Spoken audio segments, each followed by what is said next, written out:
ጸጋናይ አምላኽ አሉ ምሳና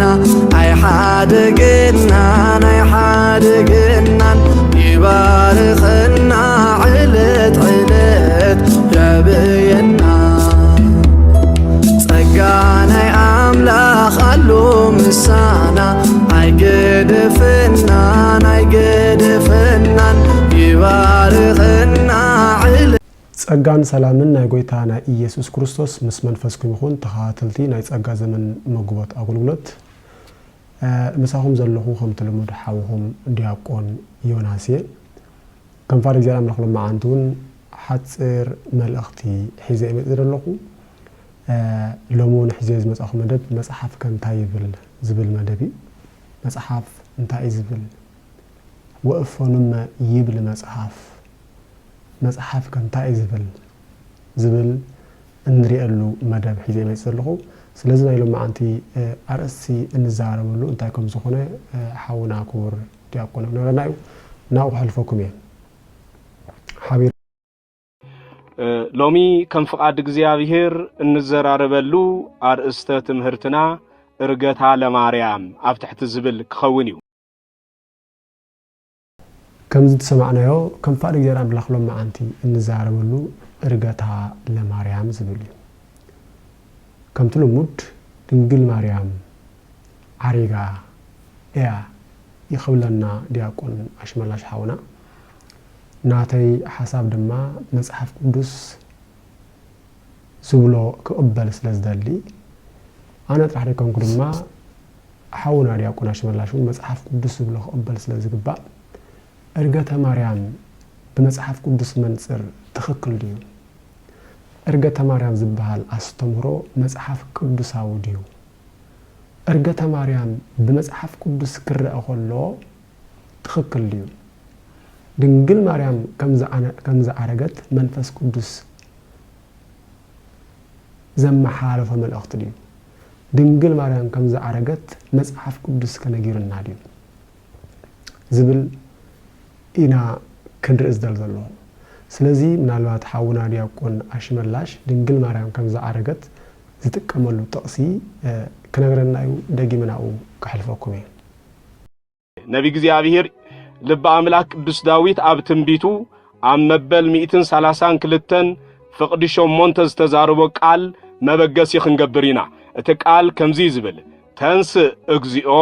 ውስተ ዕረፍትከ አንተ ወታቦተ መቅደስከ ዝብል ቃል እዩ ናይዚ ቃል እዚ ተንስ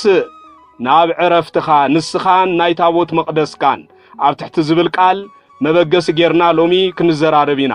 እዚ ቃል እዚ ልበ አምላክ ቅዱስ ዳዊት አቀዲሙ ቅድሚ 1000 ዓመት ዝተዛረቦ ትንቢት ፍጻሜ ዝረኸበ ድሕሪ 1000 ዓመት ኣብ መበል 50 ዓመተ ምህረት ቅድስተ ቅዱሳን ድንግል ማርያም ድሕሪ ሙማታ ንሞት ድማ ካብ ሞት ድሕሪ ምትንሳእ እዩ ነይሩ ከም ሰማዕናዮ አያና ሓውና ክቡር ዲያቆን አሽመላሽ ድንግል ማርያም ከምዛ አረገት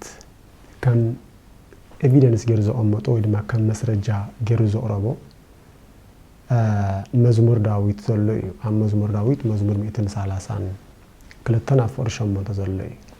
ተንስ እግዚኦ ውስተ ዕረፍትከ አንተ ወታቦተ መቅደስከ ዝብል እዩ ወእግዚአብሔር ንስኻን ታቦት ሓይልኻን ተንስ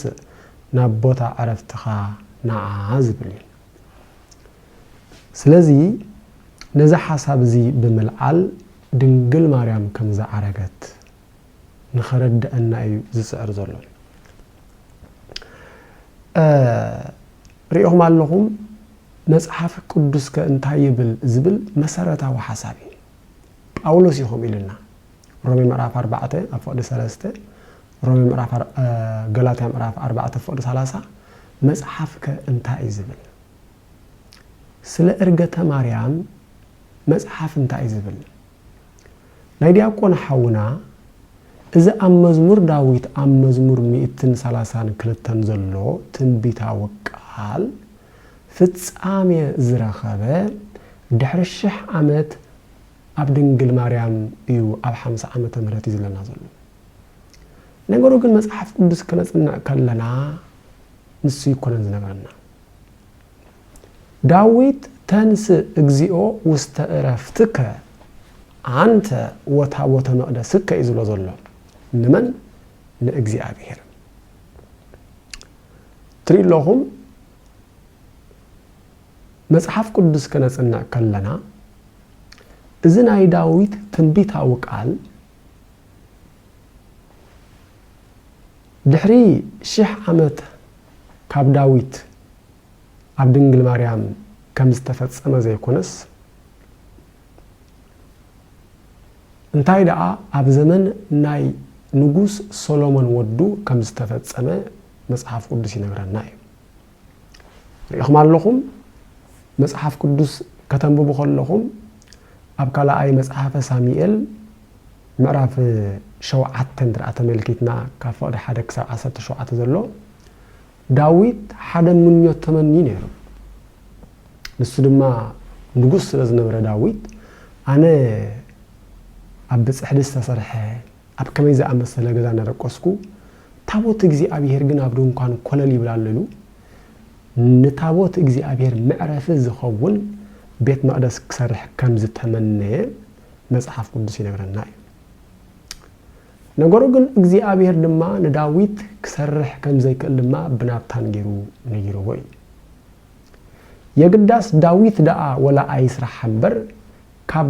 ብርክ ዳዊት ዝወፅእ ወይ ድማ ካብ ዳዊት ፍረ ዝወፅእ ወዱ ከም ዝሰርሖ ግን እቲ መጽሓፍ ይነግረና ማለት እዩ ስለዚ ካብ ዳዊት ዝተወለደ ድማ መኒ ሶሎሞን ዳዊት ደቂሱ ዓሪፉ ነገሩ ግን ንዳዊት ብተንቢት መንጽር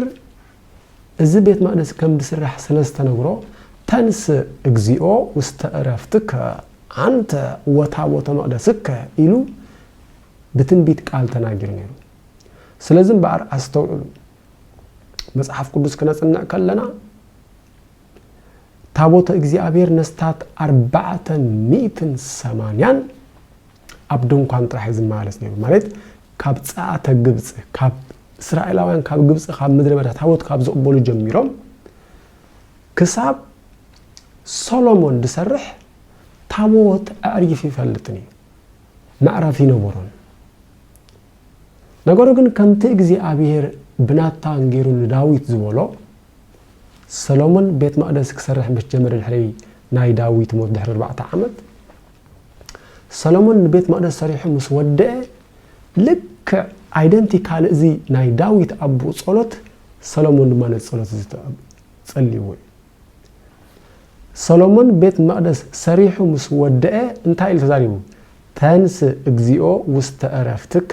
አንተ ወታቦተ መቅደስከ ካህናትከ ይለብሱ ጽድቀ ወጻድቃኒ ከተፍሲተ ይትፈስሑ እናበሉ ኣብ ካልኣይ መጽሐፈ ዜና መዋዕል ምዕራፍ 6 አፍቅዲ 41 ዘሎ ቃል ንሪኦ ማለት እዩ ዲያቆን አሽመላሽ ሓውና ዝበለና ድሕሪ 1000 ዓመት ፍጻሜ ከም ዝረኸበ ይነግርና ነገሩ ግን ቅድሚ 1000 ዓመት ቅድሚ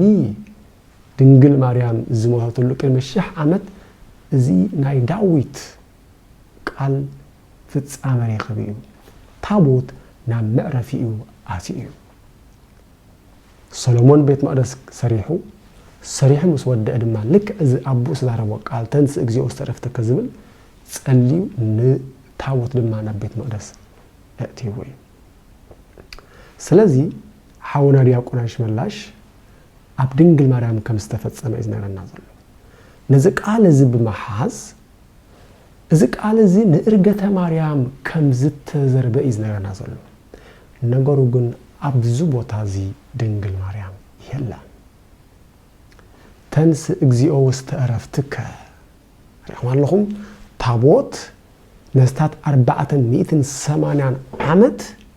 ኣብ ከርተት ይዝነበረ ኣብ ዕረፍቲ ነበረን ስለዚ ዳዊት ብትንቢት ስለዝረአዩ ብትንቢት ድማ እግዚአብሔር ዳዊት ስለዝረአዩ ናብ ቤት መቅደሱ ከኣትኹም ዝኾነ ስለዝረአዩ በአር አምላኽ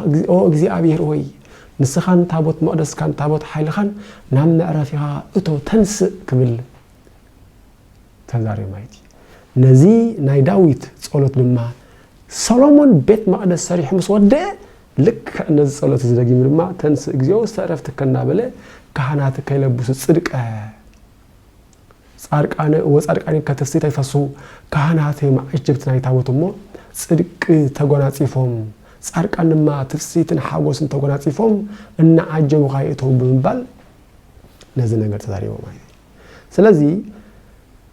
ኣብ ድንግል ማርያም የተፈጸሙ ዝብል ሐሳብ በመጽሐፍ ቅዱሳዊ መጽናዕተ ክረን ከለና እዚ ናይ ዳዊት ጸሎት በንጉስ ሰሎሞን ወዱ ፍጻሜ ረኺቡ ለማ አንተ ዘው ኣብ ዝኻኽለኒ እዩ ምስ ዲያቆን ሓውናውን ስለዚህ ወዳና ክንቀጽልና ጸጋን ሰላምና ይጎተና ኢየሱስ ክርስቶስ ምስ መንፈስኩም ይሁን ሰላም